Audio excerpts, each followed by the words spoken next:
Hey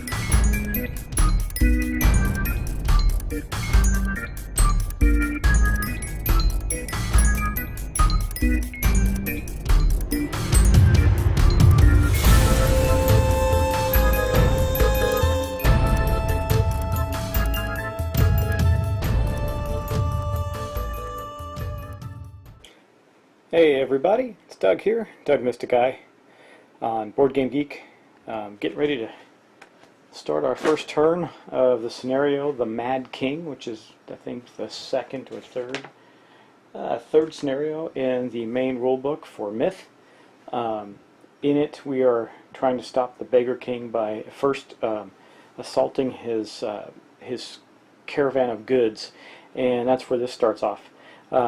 If you watched my last video, I kind of went over, went over some of the rules and talked about the gameplay, and now we're going to get started. So, without further ado, we're going to have our soldier and our brigand get right at it and start to go on this adventure. Let's see how it goes. Okay, so we're about to begin our first hero cycle. We have 3 grubbers on each side of the tile here. There's also a trap on this side, which will activate later in the turn. But let's get going with our hero cycle and see how quickly we can clear this tile, because we have some big zingers after that, and we certainly don't want to get in any kind of trouble too early on. That's why I didn't make this too heavy. I didn't put the first tile that has no layers and anything like that. And you do get to, of course, decide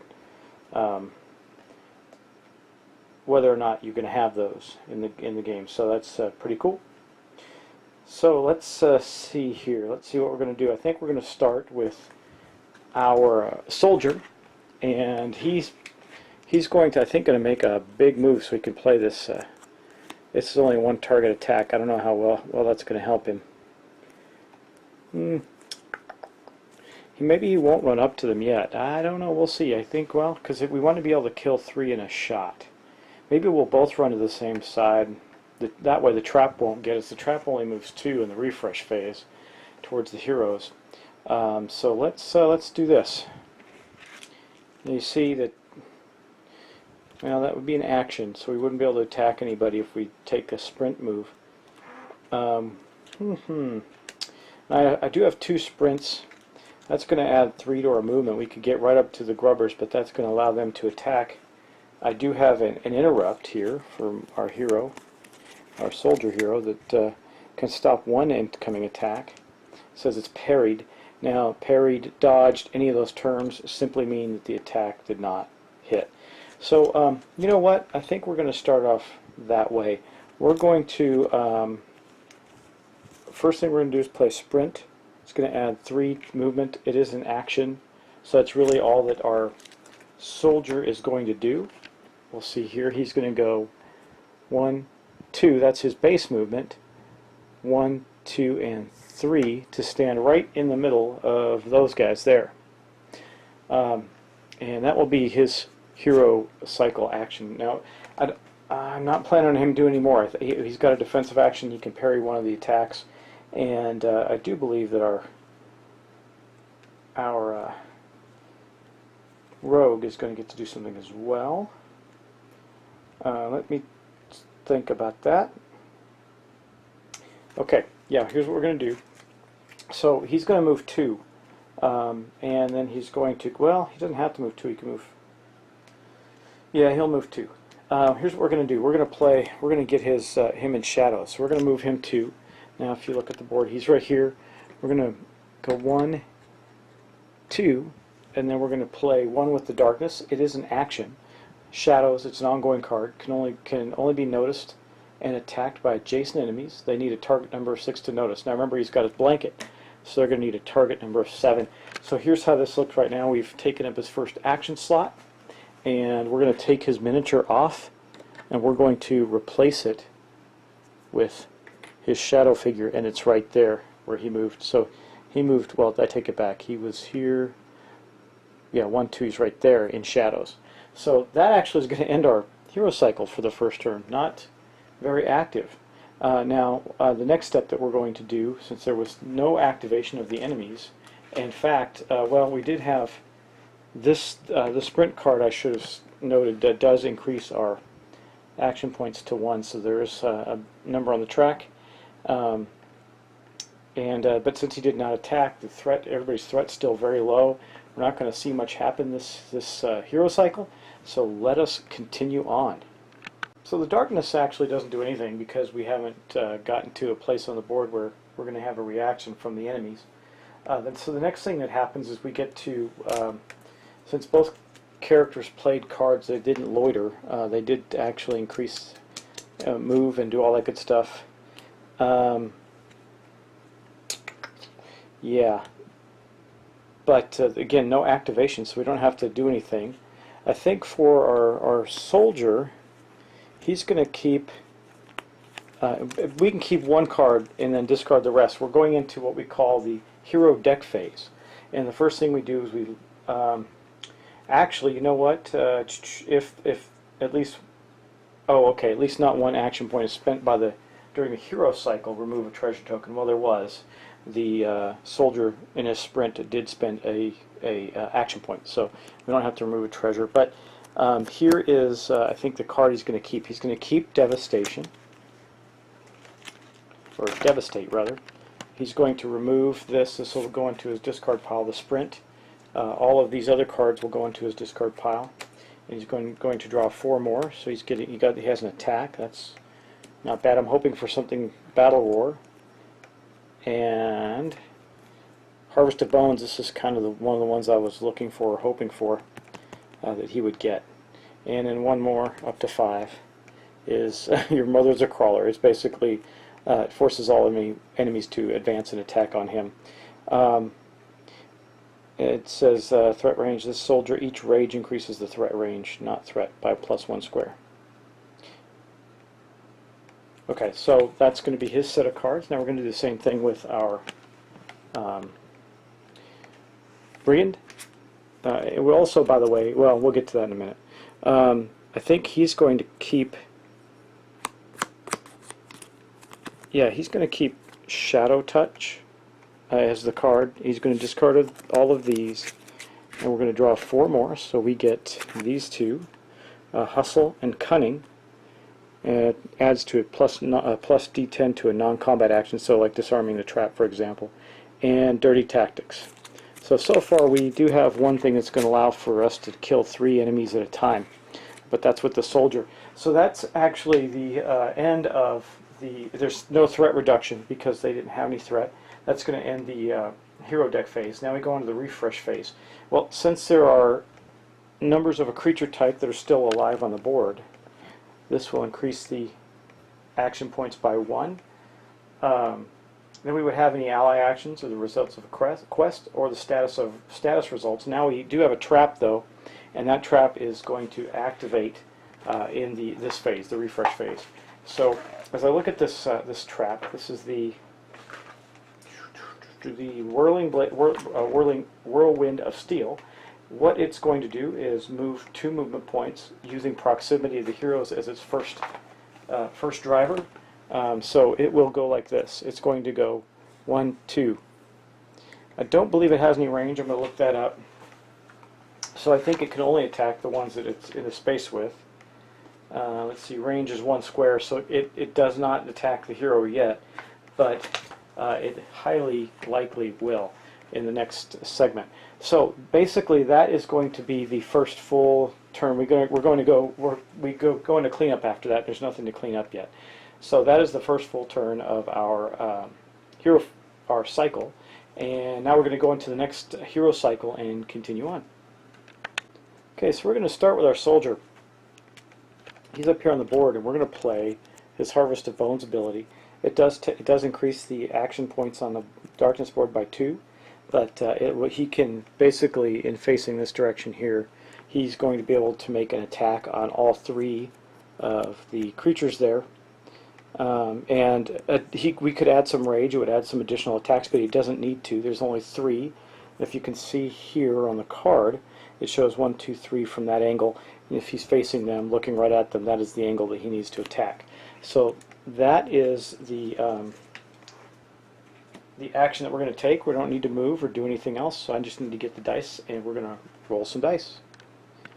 So, how do we determine how many dice the soldier rolls in his attack here with using his Harvest of Bones? Well, the first thing we look at is he did not move. So let's look at that. We'll look at this first. So if you see on this tile here, this is his metal token. He has a base 1d10 and 1 fate dice. So that's what he's going to start with. So we're going to take this bowl, we're going to put 1d10 and 1 fate dice in it. The next thing that we're going to look at here is this. We'll take a look at his card here. It says if he didn't move, which he didn't, he gets to add a d10 right there to this attack. So we're going to add another d10 for that. Now we have 2d10. Now, oops, sorry, trying to get around my camera here. In addition, he's going to use his fireplace poker, which grants him an additional d10. Now, that gives him a 3d10 plus his 1 fate die. Now, for us to attack the grubbers, I called them that in the last game too. They're grubbers. He needs to hit a defense, if you can see it, a defense of 5 up here in the corner. And now again, this is a sweeping attack, so he's only going to need to make 1 hit to basically essentially hit all 3 of those targets if he actually succeeds 1 time. So let's roll and see what we do. Well, of course, yeah, barely, but he did do it. He got a 6. So that is going to hit all of the grubbers there and kill them. So that's going to give us 1, 2, 3 grubbers killed, which we'll say, let me go up to the map. We just remove the three grubbers from here, pow, just like that. That's going to create an arc that went this way, which means we're going to drop a treasure token. Keep in mind I needed to increase, our darkness track is actually at 4 right now, because we had 1 action point from last turn when he moved, 1 action point for the creatures in the refresh phase, and then 2 points for his Harvest of Bones. But he did kill all 3. That does put him at a threat of 3, which means if we have an activation, they're definitely going to be moving towards him. Now, let's go on to our rogue. Oh, I realized I just accidentally discarded his ongoing card. His one with the darkness will remain in play until he decides to come out of darkness. Now, how does he come out of darkness? I think he has to attack, right? Yeah, to break it, successful attacks break shadows. So what he's going to do, he's not going to attack, but what he's going to do is take, let's see.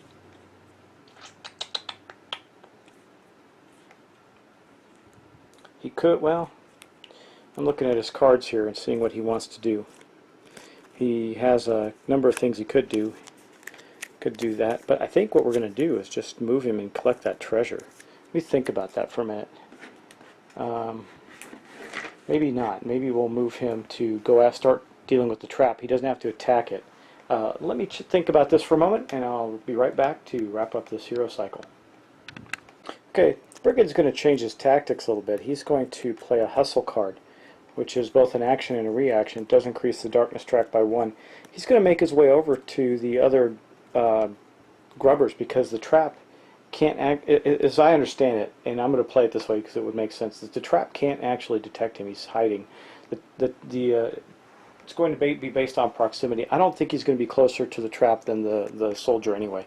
So we're going to play hustle, which is going to increase the track by 1 more to 5.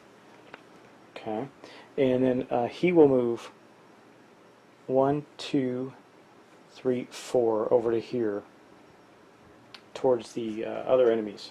Now, they haven't activated yet, but we're getting mighty close, so I think they're going to soon. And that will end the hero cycle. There's really nothing else that they want to do. Well, I'll check the soldier. He did take an action, so he really can't do any movement. He could do, well,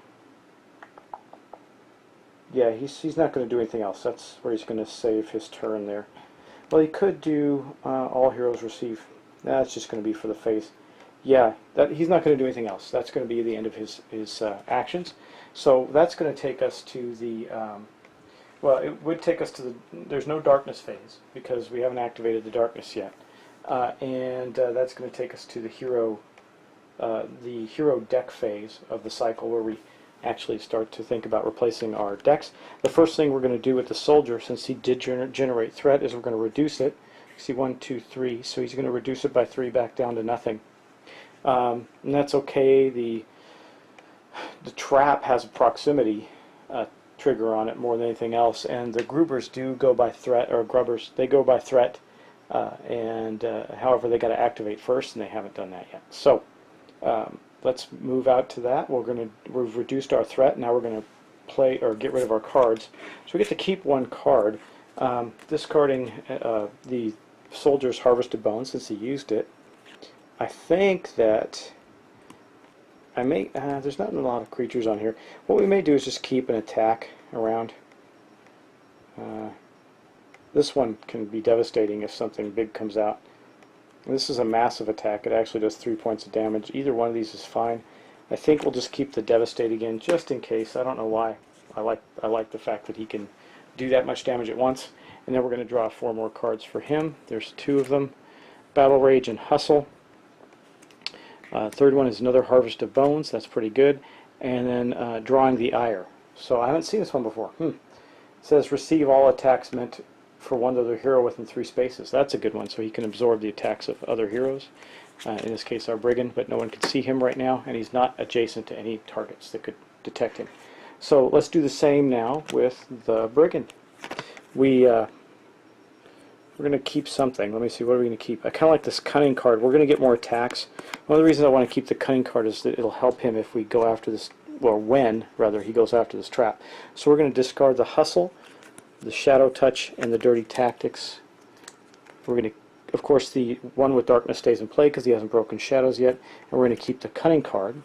We're going to, we drew Now You See Me, Suicide Run. That is a great card for a major attack. Shadow Slip. Okay, that's another Shadows card and a move action. Okay, that's it for the hero deck phase. Now we're going to move on to the refresh phase. Alright, well, we are going to have the a darkness trigger in the refresh phase, because the first thing that happens is, since we have living creatures of one type still on the board, this is going to increase the darkness track by 1. And during gameplay, once it gets to 6, we trigger a darkness round. Now we have to check for threat. Now both of our guys have 0 threat, and this one, he does not count. He cannot be seen by the enemy. So we have to look at the Grubber's threat range. I'll show you what that is, okay? The threat range for a Grubber is 4 base. Now we would add the hero's threat range, but they're both at 0, so I'm pretty sure that the soldier is within 4, so 1, 2, 3, 4, he is. So that means we will have an activation of the enemies at this point, and we will be drawing a darkness card.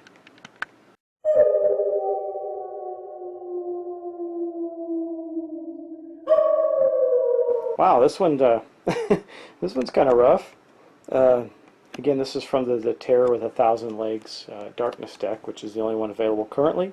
So the event is, if no hero is within 2 squares of another, by the way, the 2 heroes are not within 2 squares of another, they have, well, yeah, it looks like they have 3. What do you think? I say 3 because there's 1, 2, and then 3 from each other. We're going to spawn 4 minions and 1 captain. Well, from all active layers immediately. So you know what that means? That means nothing happens. There's no active layers there. There's no threat penalty because no one's at 10. So we're basically just going, the only thing that's left that's going to happen on here is we're going to activate our minions. If there was a layer, not only would we do that above event, but we'd also have an aggressive spawn. You look at the Grubbers to see what spawns. And so that's really going to be it for that card. We're just going to do an activation. Now, Grubbers have a, let me show you, they have a movement, which is this symbol here, of 3. So they are intelligent. Now what that means is that they will make room for each other, where non-intelligent, like critters and that attack, won't. They'll just go, they'll beeline to their target based on their priority. So what is the priority for a Grubber? The priority for a Grubber is threat, proximity, and then rage. So first thing we're going to look at is threat. Neither of them have any threat, but our Brigand is still in shadows, so they're not going to see him at all. So what we're going to do, what we're going to go on there is then proximity. Proximity says that they're going to go after the soldier. So we're going to take him, We're going to move him 1, 2, 3. That's 3 moves for him. 1, 2, 3 to right there, and 1, 2, 3 to right there. So they managed to get around him, and they will be attacking our soldier this turn. I don't remember if I kept anything that can block. I do have. Yeah, he doesn't have anything. I didn't keep the thing that could block an attack, so he's just going to have to take it. He's going to suck it up. So let's get our dice roller out and see what we have to roll. Now we have three. Now we have 3 grubbers there, so I'm going to take the fate die out. There's no reason for that. That means we're going to roll 3d10. Each one of those scores a hit for the grubbers. That's because there's three grubbers attacking with 1d10 each. Okay, now, and that's really all they do. Now they need a 7 to hit our hero. That's their target number. So we're going to roll that and see if any damage is done to our hero. Yeah, so we did 1. There was a 10 that's going to hit him for 1. So when we look at our soldier's board here, you see that he has an 8. An 8 vitality. The reason he has an 8 is because he starts with 7, which is here on his token, plus he's got the adventurer's gear, which gives him another 1. So he's going to go down to 7. Not too bad, not the end of the world, but this isn't the end of that. We also have our trap. Yeah. So the trap is going to trigger in the okay, so that basically ended the darkness phase. We're going to continue on with our refresh phase right now. Okay, so the Whirlwind of Steel is going to move up to our hero. Now, I think it would normally go onto the grubber, but for the sake of this playthrough, I'm going to move it here kind of at an angle. It's still adjacent, so it's going to count. Now, it automatically does 1 point of damage, so that's going to put our soldier at 6 from the trap. This is an ugly trap, guys. The next thing that we have to do, though, is we need to roll 3 fate dice. And that's going to determine whether or not he might get stunned and not be able to even take actions this round, this next hero cycle. So let's see what happens there with the trap. Okay, guys, here's our trap. Pretty bad. So we are going to put let's see, let's put the dice roller right out here where you can see. I don't know if you can see it clearly enough. Well, we'll tilt. Okay, we'll just back up. But that's where the trap is, and it's going to attack our hero. We need to roll 3 dice. These 3 dice, if we roll a rage symbol on any one of them, the rage symbol is the eye. Let me see if I can find it on here quickly for you. Of course, it'll be the last thing I look for. There we go. That's the eye. If we roll any of those, the trap successfully also hit him. We need to make a courage test. Well, it already hit him for damage, but then we'll need to make a courage test to see if the trap itself hinders him and stops him from being able to do anything. So here's our roll. We did, in fact, roll a rage. So, this is the first time in the game I've had to roll a courage test. Our hero has a courage of 1d6. I don't see that there's anything that can add to that for him. There is not. So basically, he's just going to have to roll 1d10, his base d10, and the fate die won't do any good, to see if he can pass his courage. So he's got to roll a 6 or more, or he will be severely affected. And this is a big deal. So here's the die. We're going to roll it and see if he gets more than a 6. He rolled a 4, so he failed that test. Now let me come back and tell you exactly what that's going to do to our soldier. Well, hey everybody, this is pretty rough. Our soldier cannot act, and in the definition of, I looked through the FAQ and a few other things.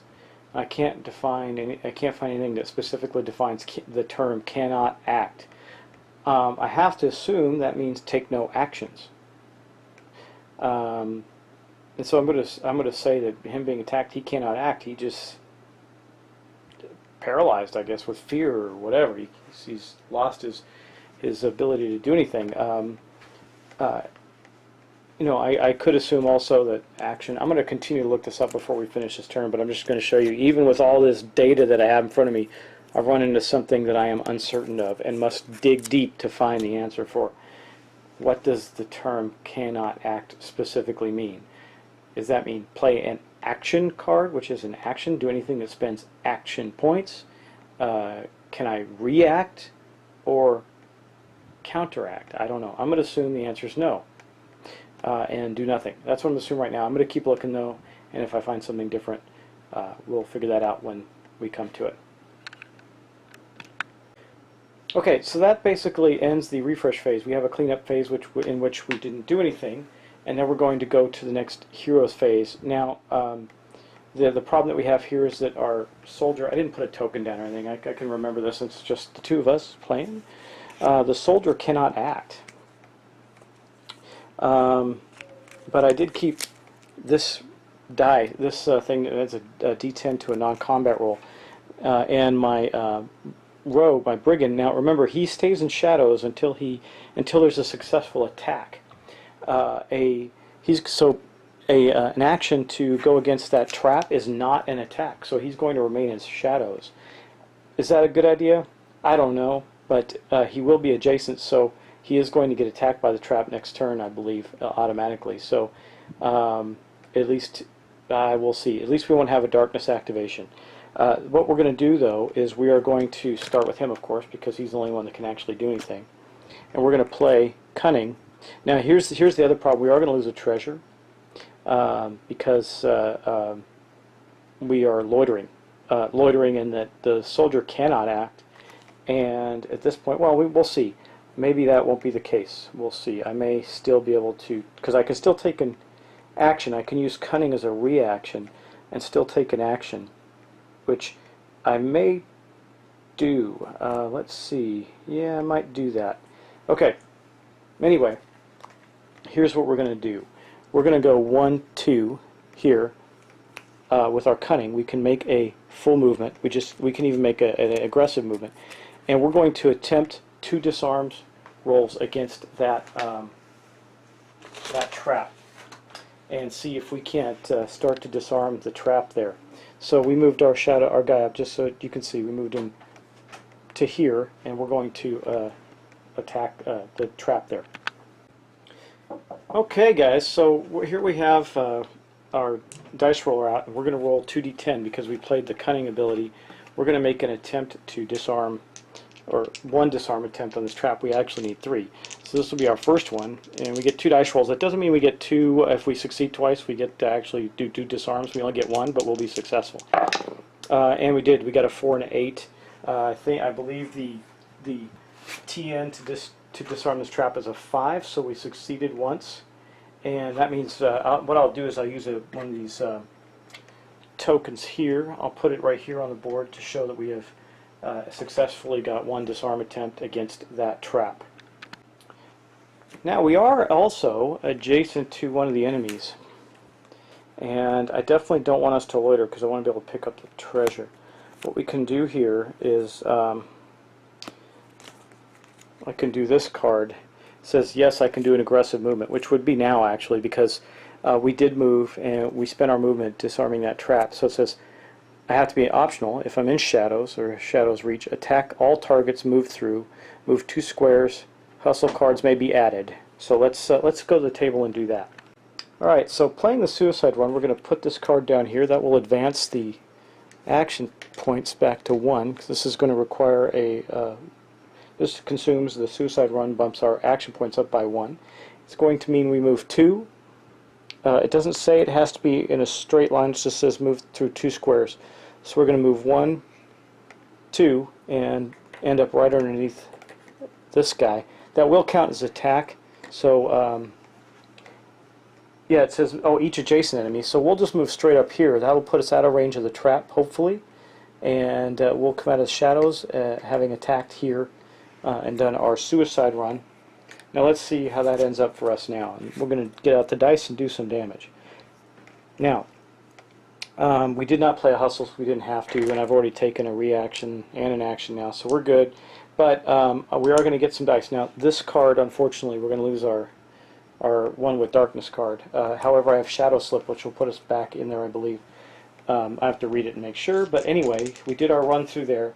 Now we're going to collect the dice that we need for the Brigand to do his attack on those folks there.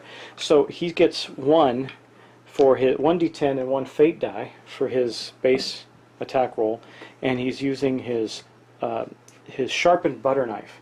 So he's going to go to town with a sharpened butter knife on these two guys there, and basically he's going to attack all targets in his path. So let's roll that and see how that goes. 2 and a 4, I believe he missed. He needs a 5 to hit the grubbers, so he ran along there. He did not hit them, and as a result did no damage. So they're probably going to get to attack him this turn. But neither of them have any threats, so it's going to be a proximity-based thing. We'll see who gets attacked. Okay, so obviously we missed our attack, and that we did not increase our action points enough to trigger another darkness phase, so that's just one. So we're going to go into the hero cards phase for this cycle and start getting rid of some cards. Now, our soldier, unfortunately, is kind of in bad shape. He's got his battle rage ability, which means every card played in an action space counts as rage. I like that one, but I think we're going to keep that. He will get more attacks. So we're going to keep battle rage as the card he keeps. We don't even know if he's going to get to do anything this turn because we have to do the trap as well. They're both going to go. They're both at 0 threat, so we'll deal with that later. But there is no monster activation. And we're going to draw 4 more cards from his deck. So we get a hustle. Your mother is a crawler again. Another normal attack, and a riding the edge, which is another good one that he can use run in a straight line to do some significant damage. Now let's go over to our Brigand here. These 2 cards will get discarded. I've already reduced the threat, so I didn't worry about that because they're already at 0. We're going to get to keep one of these cards, and he's going to keep his Shadow Slip card, and then we're going to draw 4 more for him. So he's going to have Shadow Reach, Unseen Ally, Dark Reaver, and Dirty Tactics. Those are going to be his cards for this turn, and hopefully he'll be able to get back into Shadows, even though I don't know if it's even going to matter at this point. There's no attacks going on, but we do have the trap that's going to trigger any moment as we move into the refresh phase. Alright guys, we still have living enemies on the board, so that's going to, for every type of living enemy, we're going to bump the action point track up 1. And we didn't loiter as a result because the Brigand attempted to make the attack. Nothing else happens during the refresh phase. There's no quests, no status results to check, but then we get to the trap. Alright guys, so to end this refresh phase, I actually need to correct a couple minor things. Nothing too critical, but I want to make sure we do it right. So this trap actually only needed 1 disarm to successfully disarm it. That's a good thing because it's pretty bad. That was the Whirlwind of Steel, so the reward is going to be 3 serendipity tokens. I will get those out, and that is great as we definitely need those as we head into the next segment of the game. I will find those off camera. Oh, they're there. Okay. Anyway, the next thing that we need to do is under the card. Let me show you. Let me find it again. Let's see. Under the card 1 with darkness, it says, can only be noticed and attacked by adjacent enemies. TN6 to notice. Successful attacks break shadows. I put a note in the video as well, but he did not have a successful attack. He actually missed completely. So the one benefit of him missing completely is he's still in shadows. So we're going to take the 3 serendipity tokens, and just to show you what one of those looks like, serendipity has a whole bunch of different effects that you can do, and you know, as we play. But here they are. These are the 3 serendipity tokens. It's a community item that we can use, and we're going to then finish up that phase. We still have our 3 enemies on the board, so we still need to take care of them. But I am going to put back the one with the darkness card. I might as well keep. I'm going to keep the Shadows Linger card anyway, just in case I end up out of shadows. I'm going to keep that one going as we move along. So that is the official end of the phase now. There's nothing left to do. We do our cleanup phase, but there's nothing to clean up. I removed the trap from the board. We got our 3 serendipity for doing that. Pretty cool. Disarm the trap quickly. Man, the Brigand's really a cool character. Think about it. He ran up in shadows, disarmed the trap, and of course if he had attacked successfully, he would have killed those 2 guys.